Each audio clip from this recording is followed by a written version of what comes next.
The votes are in, and also today is Valentine's Day.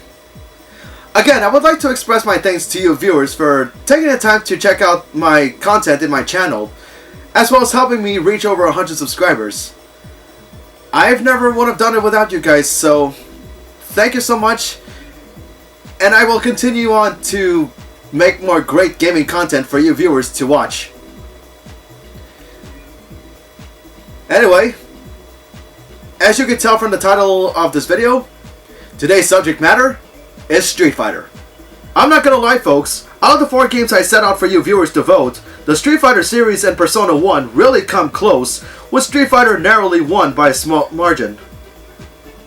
So, Street Fighter, Capcom's flagship fighting game series that got the genre on the map since 1991. Granted, I was more of a Mortal Kombat fan during the 90s, but had it not been for Street Fighter, the genre would have been overlooked and wouldn't gain the attention at all like it is today. I've done a retrospective in the past before with Tekken, and then Marvel vs. Capcom with Tatsunoko vs. Capcom the following year.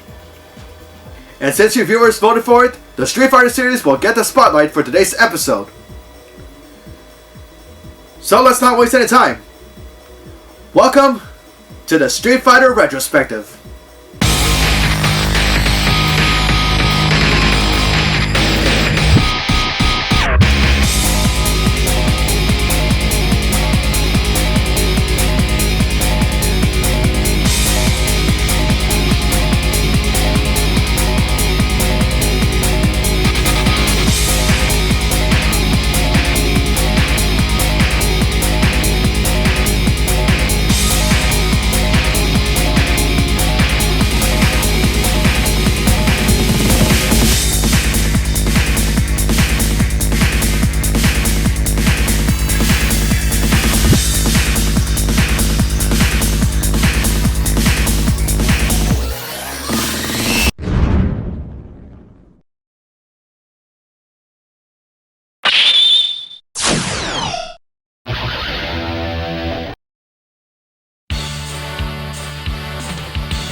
One of the reasons I included the Street Fighter Retrospective as a voting choice is because at the time this video was uploaded, the latest update to Street Fighter V, Street Fighter V Champion Edition, is released today, which I'll be downloading the upgrade kit real soon.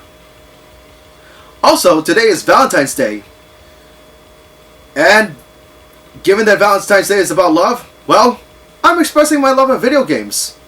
Or rather, fighting games I should say. Street Fighter being one of them. And like I said earlier, I was a Mortal Kombat fan back in the day, but then Street Fighter just took over, you know? But yeah, fighting games in general, it's all about you and some of your friends getting together, picking your favorite characters, and duking it out one-on-one, using flashy or super moves and combos. So satisfying. Great times to be had too. Just like my retrospective on Tekken, I will also share some personal experiences I have with the series, as well as explaining the mechanics and how it evolves over time. The 90s were sure a hectic year for the fighting game genre, in a good way mind you. While with the advent of Street Fighter 2 and Mortal Kombat 1, so did mass amounts of other 2D fighters that I was exposed to and piqued my curiosity. Because of those 2 games, I would also find myself trying out King of Fighters 94 or Samurai Shodown 1, the latter of which I first played it on the obscure Panasonic 3DO. These fighting games and many others would show up out of the woodwork, no doubt to capitalize on Street Fighter 2's success in terms of the gameplay's overall flow. Of course, like any other fighting game, it's mostly about 1 or 2 players selecting a character to take in the arena and see who can dish out so much damage and who can score more victories over the other. Street Fighter will more often than not see some changes in presentation, whether it be increasing a roster, to expanding character movesets, or to introduce new features to make the game attract players to try it out without changing the foundation that already works. Just so we're clear, I'm not a tournament player or expert by any means. I'm just a casual gamer who has grown up in those times all the way to today, but I also get a clear understanding of the differences of one iteration of a fighting game from another. With that said, I would start off with talking about Street Fighter 2, the game in the series that everybody else started with, but, well, if I want to make this a complete retrospective, sadly, I'll have to start this retrospective horribly. Why horribly? Well, many people are unaware of Street Fighter 1's existence, but during the 90s, myself and many others didn't even bat an eye, and just jumped into Street Fighter 2 anyway. Until I found a way to try it out for myself in my adult years, regrettably. I first played the game using the emulator MAME during my college years, out of curiosity of course, and upon doing so...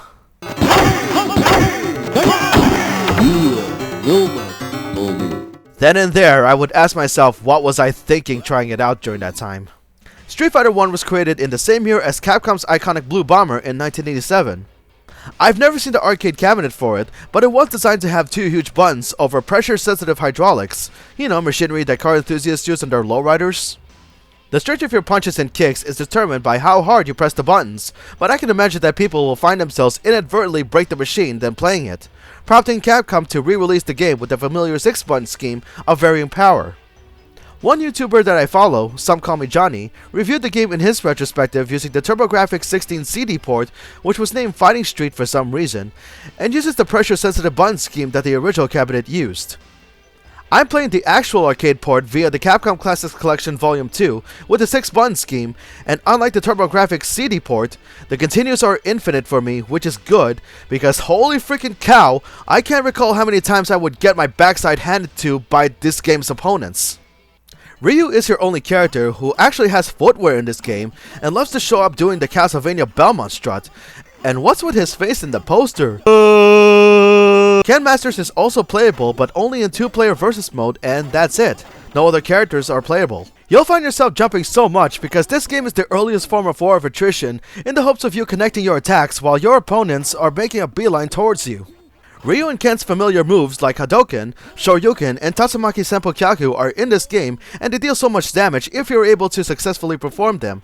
And while the input commands are the same commands in later games of the series, I wouldn't get any hopes up because the controls are so stiff, you're lucky if your input ever registers at all, and the latter two moves barely cover any distance. The game's challengers don't pull any punches either, and will plow through you like Dio Brando ramming you with a road roller without any chance of recovery, and when your HP goes 0, Ryu will be knocked out with a knockdown image that's just as pathetic as the game itself. You go through 4 different nations, Japan, USA, China, and England, with 2 challengers per nation, but no matter how much practice you have, these guys would hit hard and can end matches really fast before you can even start. And what's with Birdie? It's like he's dancing more than street fighting.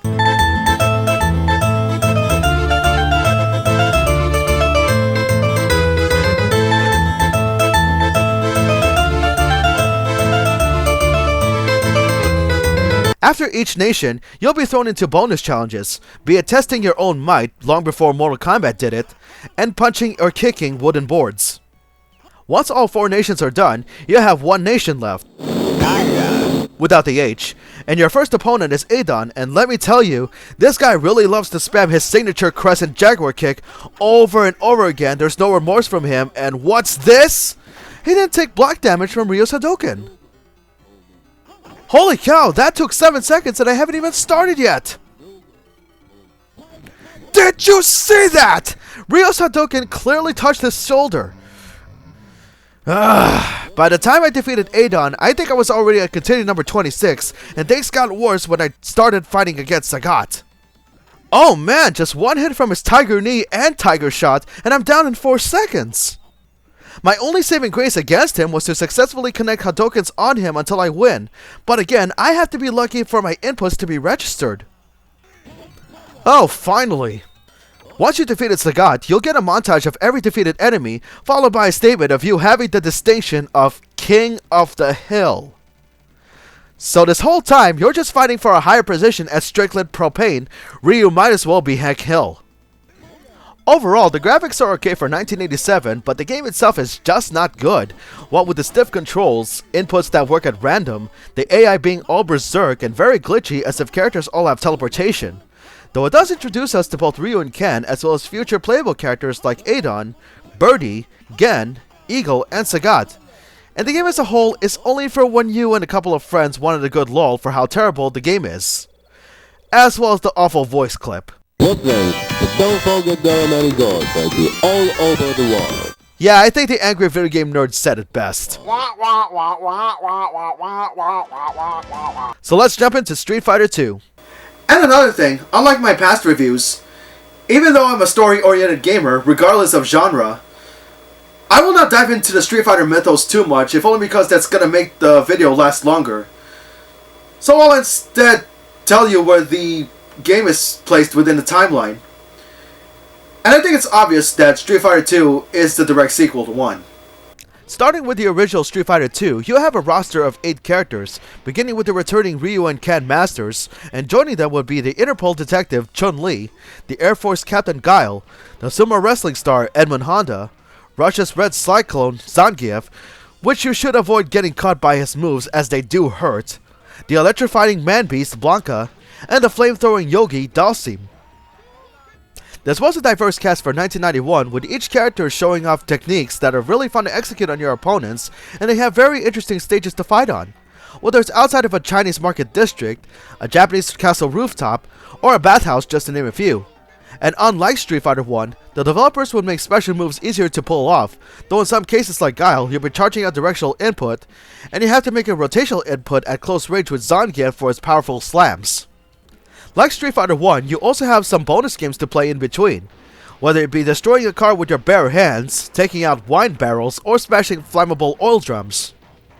And when all 8 opponents are down, you still have the bosses of the game, the 4 kings of the terrorist group Shadowloo, or Shadowlaw to some, starting with the Mike Tyson-inspired Balrog, who takes pleasure on being a raging bull with his punches, followed by the Spanish ninja Vega with his sharp claw and jumps all over the place until he slams you with his version of the Azuna drop, followed by the returning Sagat, who can still be cheap at times when he feels like it, as he can throw tiger shots in 2 positions and he'll do what he can to lure you into jumping over his shots long enough for a tiger uppercut.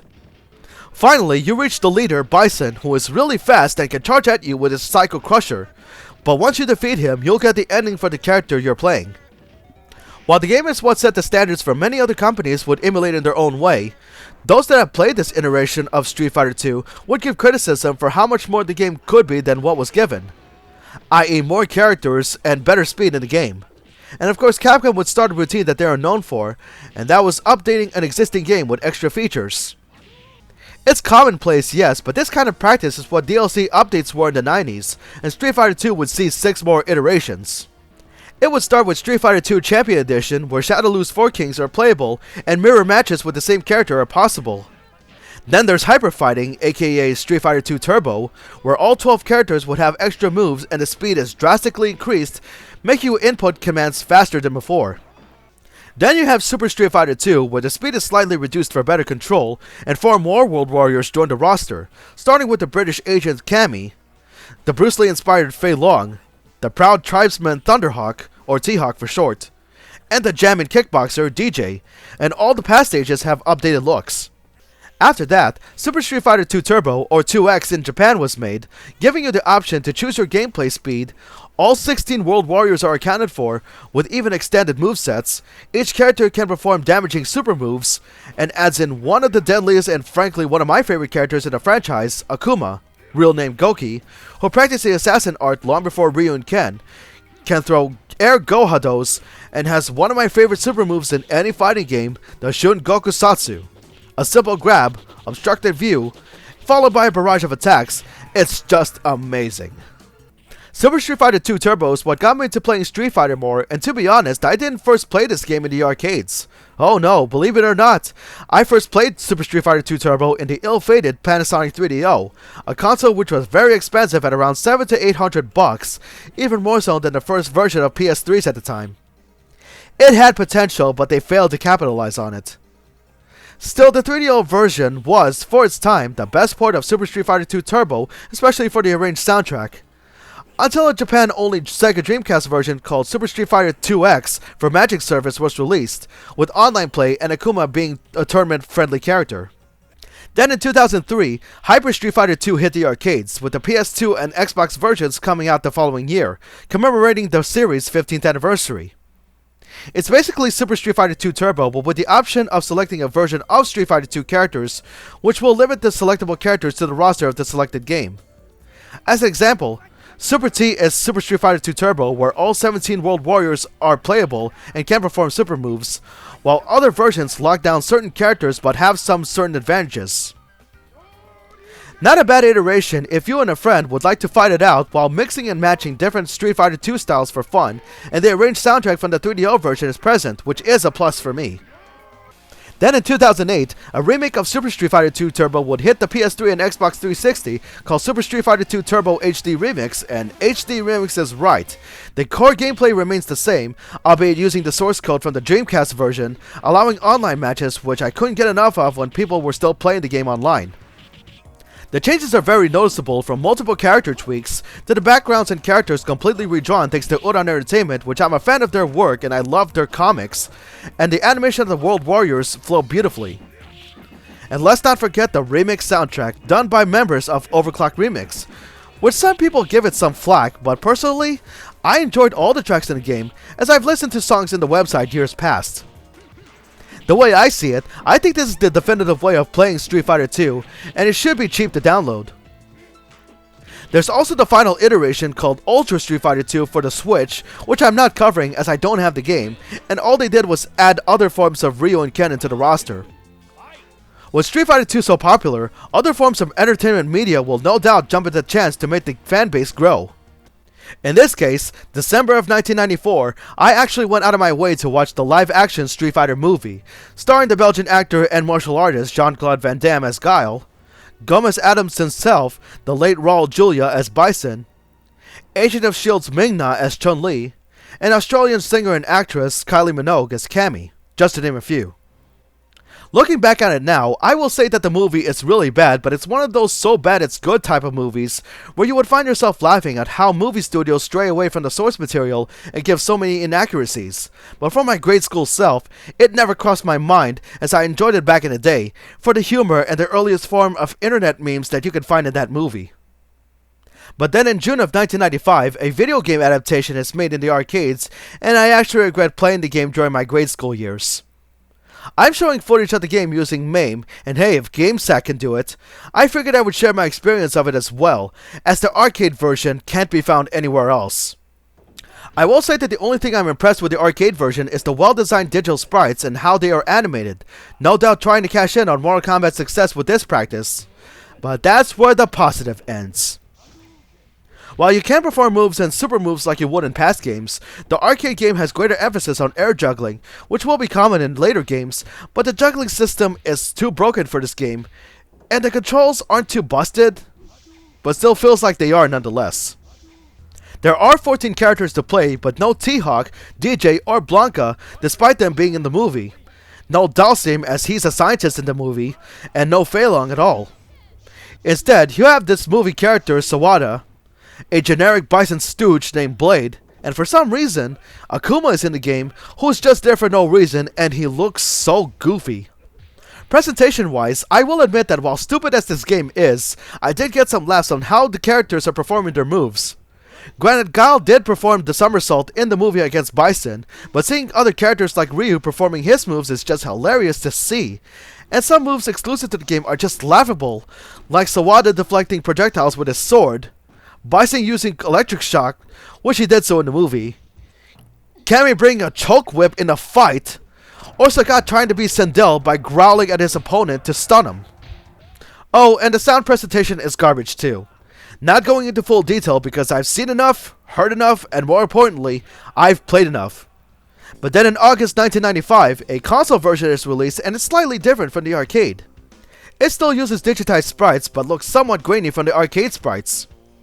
Gameplay-wise, it has the flow of Street Fighter 2, complete with the use of super moves, but sadly this game has no speed selection, so the game itself is even slower than Street Fighter 2 itself.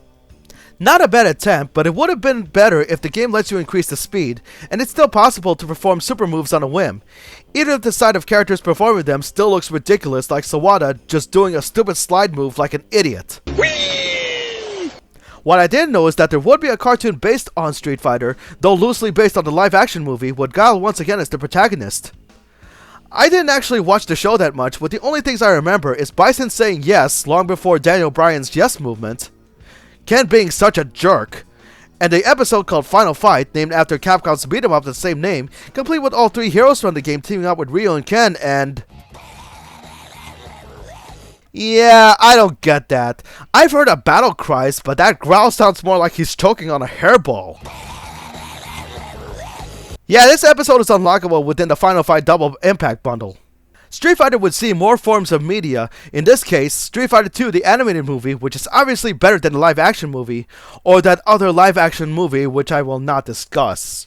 This movie has really good fight scenes ranging from Ryu vs Sagat, Ryu taking on Fei Long, Chun-Li taking out Vega, or the final fight against Bison. Seriously, the animation is great, and the way the characters are portrayed are exactly like they are in the games, and it's because of this movie, elements would be used as a basis for the next Street Fighter game. Enter Street Fighter Alpha, known as Street Fighter Zero in Japan, and in the timeline, it's an integral between Street Fighter 1 and 2, showing us what many of the veteran characters were up to before Street Fighter 2 kicked off. It's from the Alpha trilogy that more characters will be introduced, such as Guile's Air Force friend and mentor Charlie Nash, the Italian fortune teller Rose, Sakura Kasugano, a fan of Ryu who tries to emulate his moves, the wealthy socialite Karin Kansuki, who idolizes Ken but fights with her own style, Rainbow Mika, a wrestler who idolizes Zangief, Julie and Junie, two of Bison's brainwashed elite, and the most pathetic fighter in all of fighting games, Dan Hibiki, a combined parody of Ryu mixed with Ryo Sakazaki and Robert Garcia of the King of Fighters series. I mean, just look at him. You can't take him seriously wearing a pink gi, his triple kick can be dodged, his Gadoken and Koryuken go absolutely nowhere, and this guy likes to trash talk so much he's setting himself wide open for an attack. The Alpha trilogy would also bring other characters from Street Fighter 1, starting with Adon and Birdie in Alpha 1, Gen in Alpha 2, and Eagle in the Game Boy Advance and PlayStation Portable versions of Alpha 3. Capcom would also make the decision to bring Final Fight characters into Street Fighter as well, making the Final Fight series a sub-series to the Street Fighter mythos, starting with Guy and Sodom in Alpha 1, Rolento in Alpha 2, Cody Travers in all versions of Alpha 3, and Maki from Final Fight 2, appearing in the GBA and PSP versions of Alpha 3. It is a missed opportunity to not have Mike Hagar in the game, even though he appeared in other games like Saturday Night Slam Masters and its sequel. Otherwise, we could have seen a match between him and Zangief. The core gameplay of Street Fighter 2 is still around, but now you have up to 3 levels of your super meter, and the strength of your super moves depend on the number of punches or kicks you press upon inputting the command, in conjunction with how much level of super meter is used. Characters can block on the ground and in the air, and at the cost of 1 level of super, and inputting a command while blocking, you can perform an Alpha counter. Starting with Alpha 2, with at least 1 level of super, you can perform a custom combo by button mashing attacks and special moves at rapid speeds. Then in Alpha 3, you can select one of 3 different isms to use before the fight, with A being your standard 3-level super gauge with air blocking available, X being the Street Fighter 2 gauge with all characters just having one super move they're famous for and no air blocking, and V being the Alpha 2 custom combo gauge with air blocking. I enjoyed Alpha 1 and 2 during my grade school years when I first played them at malls or entertainment centers, followed by Alpha 3 when I first played it on the PS1 in junior high, and because of the art and timeline direction Capcom is going with in the Alpha trilogy, I can describe it as exciting, especially when Capcom presented the attraction intro scenes so well to get players pumped into playing the game, with Alpha 3 being the most energetic of the 3, giving it so much bravado.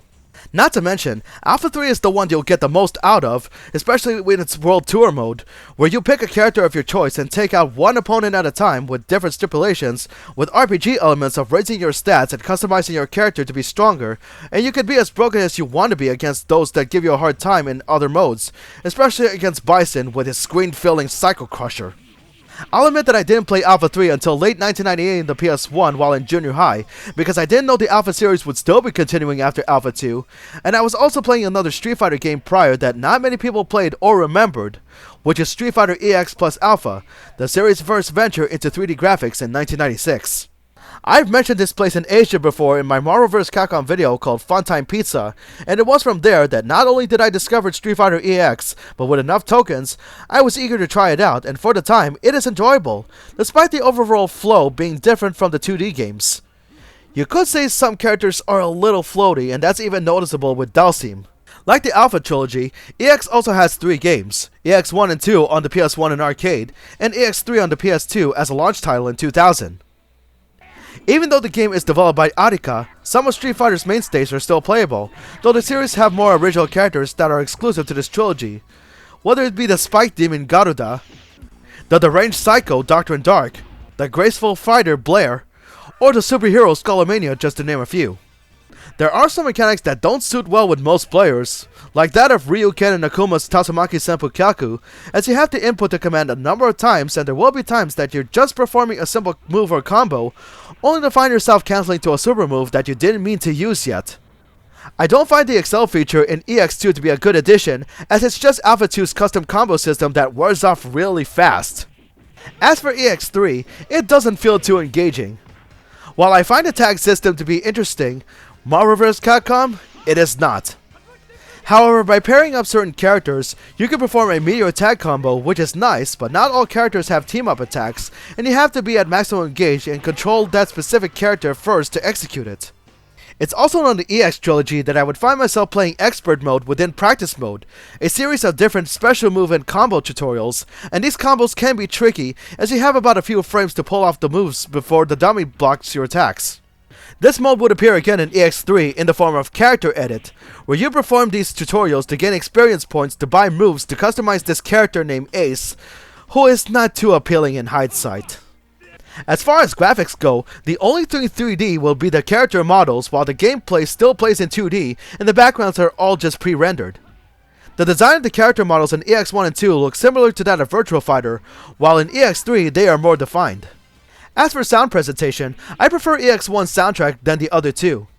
The music in EX2 is none too memorable, and the only songs from EX3 I like are Add-on Love Tree and Move, the latter of which I think belongs in an RPG than a fighting game. My interest for Street Fighter hasn't waned yet, because in 1997, in that very same arcade place, the next Street Fighter game would be available for me to insert my tokens into, and that would be Street Fighter 3 New Generation. It was from this March 1997 issue of Electronic Gaming Monthly that I discovered an article of Street Fighter 3 New Generation. At first, myself and many others are very skeptical with this game. What with the reduced roster and only Ryu and Ken being the only veteran characters, while the rest of the cast are comprised of newcomers, hence the word New Generation. But as soon as I started playing the game, the roster size didn't matter to me because I actually had a good time, with or without certain veteran characters returning in the game. Street Fighter 3 was among the few games from Capcom using the Capcom PlaySystem 3 circuit board, more advanced than the CPS2 board used for Street Fighter Alpha, which would explain the detailed graphics on the background and of the characters themselves. I mean, just look at them, they have such fluid movement. Taking the words New Generation into account, Street Fighter 3 would see an increasing amount of newcomers like Alex, who's like a more flexible Zangief, the Capoeira princess from Kenya named Elena, the twins Yun and Yang, with the former also appearing in the PSP and GBA versions of Street Fighter Alpha 3, the gentleman boxer Dudley, the electric punk Necro, the oldest character in the franchise, Oro, the basketball-loving Sean Matsuda, or the ninja girl, Ibuki. This method would continue in Street Fighter 3's Second Impact 6 months later that same year, where they would add in Hugo Andore, a henchman from Final Fight accompanied by his ally Poison, both turning a new leaf, and Yurien, a cultist who would make his skin out of conductive copper, all while also bringing back Akuma. Then in 1999, Street Fighter 3 Third Strike Fight for the Future would see another roster increase, adding in the karate master Makoto, the mysterious robot named Q, the shape-shifting soldier named 12, and the flamboyant Remy, all while bringing back Chun-li, who has seen some really good acrobatic movements in the game. It's also great to see some character interactions, with my favorite one being the stare down between Alex and Hugo, paying tribute to Hulk Hogan and the late Andre the Giant in WrestleMania 3, since both characters are inspired by said wrestlers. There's no denying that the Street Fighter 3 trilogy is the most technical in the franchise, as features introduced in the Alpha trilogy are non-existent. In this case, you have to select which super move you can perform before a match, but in the case of characters like Akuma or Oro, they will have hidden super moves that you can perform on a whim regardless of what move you choose. You'll have a technique called parrying, which if you input a direction at the moment of attack impact, you can negate said attack without taking any damage at all in your person, which takes so much training and eye coordination if you wish to master it. And starting with second impact and third strike, there's a bonus game in which you practice parrying all the basketballs that Sean throws at you. Heck, Street Fighter 3 is also famous for this one moment in the 2004 edition of the Evolution Championship Series tournament, in this one round where Daigo Umehara, who is playing as Ken, is on the verge of a loss against that year's champion, Justin Wong, who is playing as Chun-li. But then the moment came to pass when Daigo manages to parry Chun-Li's Super Move 2 15 times, followed by a few kicks, and Ken's Shippujinrai Kyaku for a spectacular finish that to this day, no other EVO moment would top that. Perhaps the one thing that is irritating in Street Fighter 3 would be the boss and Urian's older brother, Gil, because regardless of your setting, his AI will relentlessly charge at you before you can attack. He performs straight and angled shots, has a screen nuke called Seraphic Wing, and if you somehow get his HP to 0, you'll think that's the end of it, right? Well, surprise, because if you get his HP at 0, while in full super meter, he can resurrect himself with full HP, but with your only saving grace is that his super meter is rendered useless for the remainder of that round. Sound presentation for the entire trilogy is great, but Third Strike is likely the most memorable, due to using hip-hop and hood rap as the basis, which makes many of the songs so catchy to listen to, especially Q's theme, as if it's something you can dance to. After Third Strike, we wouldn't see another Street Fighter game until 2008, and Street Fighter 4 enters the fray. It would first start off as an arcade title, which I have actually played from an arcade center that's been long since defunct, and it wouldn't get a console release until 2009, and I saved up so much cash to get the special edition, which came with the Blu-ray movie The Tides That Bind, which serves as the sequel to 2 but a prequel to 4. Street Fighter 4 would see 3 other iterations, a practice used in Street Fighter 2, beginning with Super Street Fighter 4, Super Street Fighter 4 Arcade Edition, and Ultra Street Fighter 4, with the latter having a roster count of 44 characters, with 10 of them being newcomers, such as the secret agent Crimson Viper, the Turkish oil wrestler Hakan, the demented Judy, Akuma's more dangerous form Oni, Ryu and Ken's master / Akuma's older brother Goken, or what might be considered an upsetting addition, one of Bison Soldier's DeCapri. Once again, Capcom missed the opportunity to have Mike Hagar in the roster. Rather than being technical like Street Fighter 3, Street Fighter 4 uses the foundation of Super Street Fighter 2 Turbo, but made it easier to manage for new players looking for a Street Fighter game to start with. Starting with Super Street Fighter 4, you can select an Ultra move before a match, similar to that of Street Fighter 3.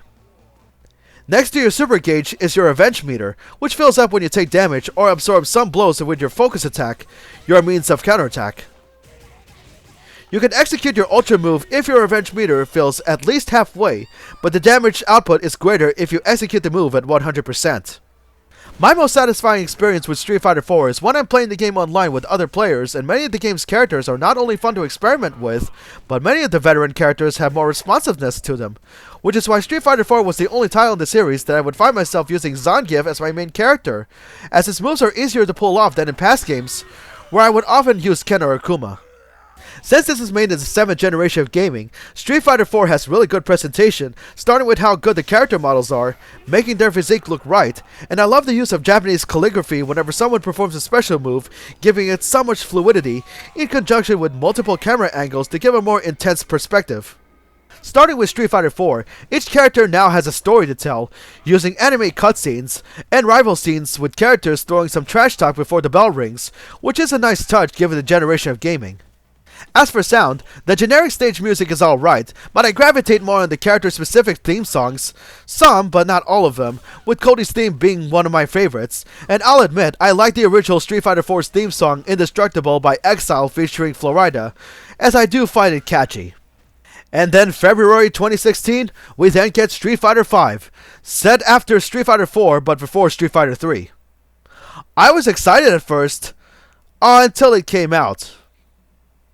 And the reason why is because it was at the time that I spent over a full price on a fighting game that, while complete in foundation, the content is anything but complete. You see, in the original, you have about 16 characters, and only more characters would be added by way of season passes, 4 in total so far, and yes, I went out of my way to get them all, and even then, it still doesn't feel too complete. The method of unlocking characters, costumes, and stages can be done in 2 ways. You have the in-game approach, where you would gather fight money that you earn through character-specific story modes, survival modes, or constantly playing online and win matches, which is grind-heavy, and even then, the costs are just too high, unlike Marvel vs. Capcom 2, where it's not too grind-heavy. The second method is, of course, microtransactions. The malpractice Capcom never learned from completely since Street Fighter Cross Tekken. Oh, I can't wait to talk about that game someday. Then Arcade Edition is made, which adds an arcade mode, which the original could have had in the first place, and a full-on story mode, which involves the initial 16 characters and the 6 characters from Season 1, while characters from Season 2 and onwards have stories to tell that happen after the full story mode. The good part is that as long as I have the copy of the original, I could upgrade to Arcade Edition and eventually Champion Edition by way of DLC upgrade kits without breaking bank too much, though it makes me wonder whatever happened to the good times of unlocking things yourself in games. As far as gameplay goes, Capcom tries to make it easier to pick up and play, even though Street Fighter 4 has already done a good job at doing so, but I'll admit, it does have a Darkstalkers feel to it, in that chain combos are kind of easier to pull in this game. As of the latest update in Arcade Edition, you have techniques called V-Skills and V-Triggers, which you can select one of each before a match, and you can experiment with these techniques to see how you can play matches defensively without going on the offensive too much. Also, the V-Trigger you activate will also have some effect on your moveset, as in the case with Akuma, that his signature super, Shungoku Satsu, is only usable if you activate V-Trigger 1, or with Ryu, using V-Trigger 1 will have him perform Denjin Hadouken instead of Shinku Hadouken. Counting Champion Edition, the roster is at 40 characters with 13 newcomers, starting with the energetic Rashid, Rose's apprentice Minat, who seems to be a fan of the bangles as she likes to literally walk like an Egyptian, Bison's new right-hand Fang, the Berserker Nikali, Guy's Bushinryu predecessor Zeku, Sean's older sister Laura, the psycho-powered boxer named Ed and his partner Falk, Kage, Ryu's darkness taking physical form, the self-proclaimed president of the world, G, Detective Lucia Morgan, straight from Final Fight 3, Abigail, one of the bosses from Final Fight, yeah, messed up again at leaving Hager again, Capcom, and Gil's secretary, Colleen, who was first non-playable in Street Fighter 3. Speaking of Gil, I don't know what Capcom is thinking bringing Gil into Street Fighter 5 when the man is already a cheap jerk to fight in Street Fighter 3. Graphics-wise, the backgrounds and characters are well designed, just as colorful as Street Fighter 4, and all the stages have more increased activity so things won't look too bland. In my honest opinion, while I find the fundamentals of Street Fighter 5 to be easier to understand, trying to master the use of V-Skills and V-Triggers can still feel technical, that I still think Street Fighter 4 is much easier to get into as the mechanics for that game is just right. But no matter the Street Fighter, it all comes down to you just practicing the characters of your choice, and you and some friends fighting matches while having a great time. The fighting game genre would not be where it is today had it not been for Street Fighter, and the series will always have a place in my heart for years to come. Just like my Tekken retrospective, I will also give out my personal recommendations of what Street Fighter games are fun, and which ones you'll get the most out of. Now, Street Fighter 1 all the way through Third Strike, you can actually get them all in one disc by way of the Street Fighter 30th Anniversary Collection for the PS4, Switch, and Xbox One. However, they are all arcade ports with no extra stuff added in. As for the Street Fighter EX trilogy, well, you're gonna have to hunt them down personally because no game in the EX series would ever see a compilation release. As far as Street Fighter 1 and Street Fighter the movie arcade and console versions go, well, if you like a good laugh, then by all means play it. But otherwise, stay the heck away. As for my personal recommendations of Street Fighter, I will start off with Super Street Fighter 2 Turbo HD Remix, which you can get for cheap now on the PS3 and 360. And others I will recommend would be Street Fighter 3 Third Strike, Street Fighter EX1, Street Fighter Alpha 3, or in this case Street Fighter Alpha 3, PS1, Dreamcast, and PSP versions, because those have extra stuff. Ultra Street Fighter 4 for the complete roster. And today, Street Fighter 5 Champion Edition for the same reason. Well, that wraps up the Street Fighter retrospective video.